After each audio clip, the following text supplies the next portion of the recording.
Assalamualaikum warahmatullahi wabarakatuh. Perkenalkan, nama saya Nadila Dwinanda Putri.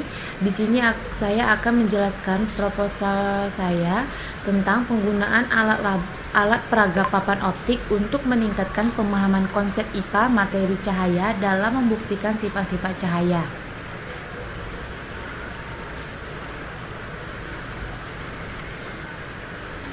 Latar belakang dari penelitian ini adalah pendidikan adalah sektor yang sangat menentukan kualitas hidup suatu bangsa. Kegagalan pendidikan berimplikasi pada gagalnya suatu bangsa. Keberhasilan pendidikan juga secara otomatis membawa keberhasilan pada sebuah bangsa. Oleh sebab itu, untuk memperbaiki kehidupan suatu bangsa harus dimulai dari penataan dalam segala aspek dalam pendidikan, mulai dari aspek tujuan, sarana pembelajaran, manajerial, dan aspek lain yang langsung maupun tidak langsung berpengaruh terhadap kualitas pembelajaran.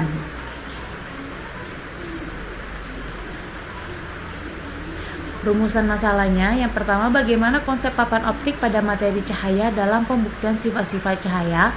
Yang kedua, bagaimana prinsip kerja pembentukan sifat-sifat cahaya. Dan yang ketiga, bagaimana pembuatan papan optik. Tujuannya, yang pertama, untuk mengetahui konsep papan optik pada materi cahaya dalam pembuktian sifat-sifat cahaya. Yang kedua, untuk mengetahui prinsip kerja pembentukan sifat-sifat cahaya. Yang ketiga, untuk mengetahui cara pembuatan papan optik. Dan manfaat dari penelitian ini, yang pertama, memberikan informasi konsep papan optik pada materi cahaya dalam pembuktian sifat-sifat cahaya. Yang kedua, memberikan informasi prinsip kerja tentang pembentukan sifat-sifat cahaya. Dan yang ketiga itu memberikan informasi cara pembuatan papan optik. Landasan teori yang pertama itu tentang pengertian dari alat peraga papan optik. Salah satu faktor yang dapat berpengaruh terhadap pencapaian hasil belajar yaitu adanya dukungan media atau alat bantu mengajar agar peserta didik mudah mengingat, menceritakan, dan melaksanakan sesuatu yang pernah diamati dan diterima di kelas. Perlu dukungan peragaan-peragaan atau media pengajaran yang konkret. Alat peraga adalah media alat bantu pembelajaran dan segala macam benda yang digunakan untuk memperagakan materi pembelajaran. Alat peraga juga di sini mengandung pengertian bahwa segala sesuatu yang masih bersifat abstrak kemudian dikonkretkan dengan menggunakan alat peraga dipandang dan dirasakan. Sedangkan menurut Yaumi dan Syafi'i mengemukakan bahwa alat peraga adalah alat-alat yang digunakan guru yang berfungsi dalam proses pembelajaran dan membantu peserta didik dalam proses belajarnya.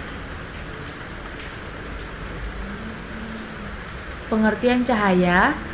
Cahaya merupakan gelombang elektromagnetik, yaitu gelombang yang getarannya adalah medan listrik dan medan magnet. Sifat-sifat cahaya itu ada cahaya melambat lurus, cahaya dapat menembus benda bening, dan cahaya dapat dipantulkan, cahaya dapat dibiaskan, dan cahaya dapat diuraikan. Nah, berikut ini adalah kerangka berpikirnya yang saya gunakan dalam penelitian ini, di mana kemampuan berpikir siswa abstrak terhadap pemahaman konsep fisika itu kurang. Nah, jadi karena kurangnya konsep pemahaman siswa dibuatnya pemahaman konsep fisika kurang dan menyebabkan miskonsepsi. Nah, jadi karena kurangnya konsep fisika siswa, jadi saya membuat alat peraga, yaitu alat peraganya papan optik, di mana fungsi dari alat peraga ini nanti mengkonkretkan hal yang abstrak dan meningkatkan pemahaman konsep. Nah, di mana tujuan dari alat peraga yang dibuat ini itu dapat meningkatkan pemahaman konsep fisika siswa. Langkah-langkah pengembangan. Prosedur dalam penelitian ini adalah research and development yang dikembangkan oleh Borg and Gould pada tahun 1983 tanpa uji lapangan utama, yaitu meliputi yang pertama itu research and information collection atau penelitian dan pengumpulan informasi, yang kedua itu planning atau perencanaan, dan yang ketiga itu develop preliminary form of product atau pengembangan produk awal, dan yang keempat itu preliminary file testing atau uji coba awal, dan yang kelima itu main product revision, revisi produk utama, dan yang keenam itu final product revision atau revisi produk akhir. Nah, ini adalah skema alur penelitian saya. Yang pertama itu melakukan perancangan produk, Dan yang kedua itu setelah dilakukan perancangan produk, dilakukan pengembangan produk. Setelah melakukan pengembangan produk, dilakukan tahap selanjutnya itu adalah pembuatan produk. Setelah melakukan pembuatan produk, dilakukan uji coba awal produk. Nah, uji coba awal produk ini saya akan melakukan uji coba individu. Saya sendiri akan menguji cobanya berfungsi atau tidaknya alat tersebut. Terus uji coba produknya, uji coba awal itu saya mempresentasikan ke dosen pembimbing, yaitu Ibu Riza. Nah, setelah melakukan uji coba awal ini, nanti akan dilakukan revisi produk dan melakukan analisis. Nah, setelah melakukan revisi produk dan melakukan analisis, itu tujuan alat peraga yang saya buat itu adalah siswa lebih mudah memahami pembelajaran.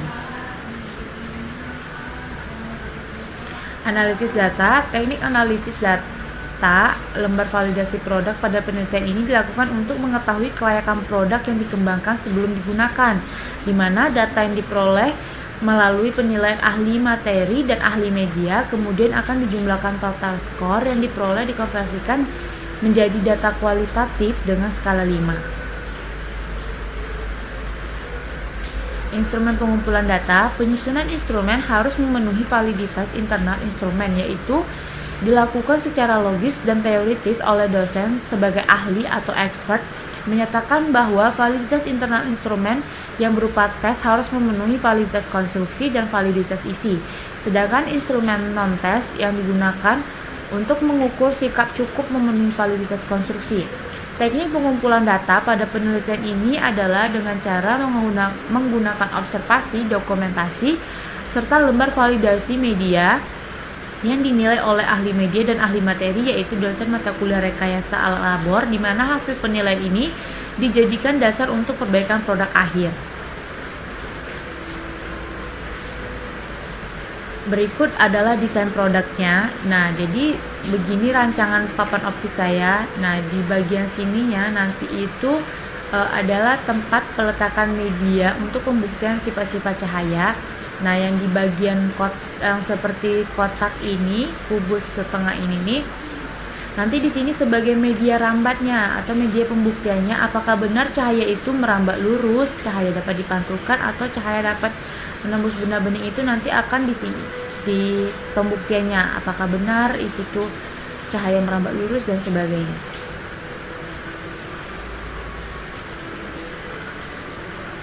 Sekian penjelasan proposal saya akhiri. Wabillahi taufiq wal hidayah. Wassalamualaikum warahmatullahi wabarakatuh.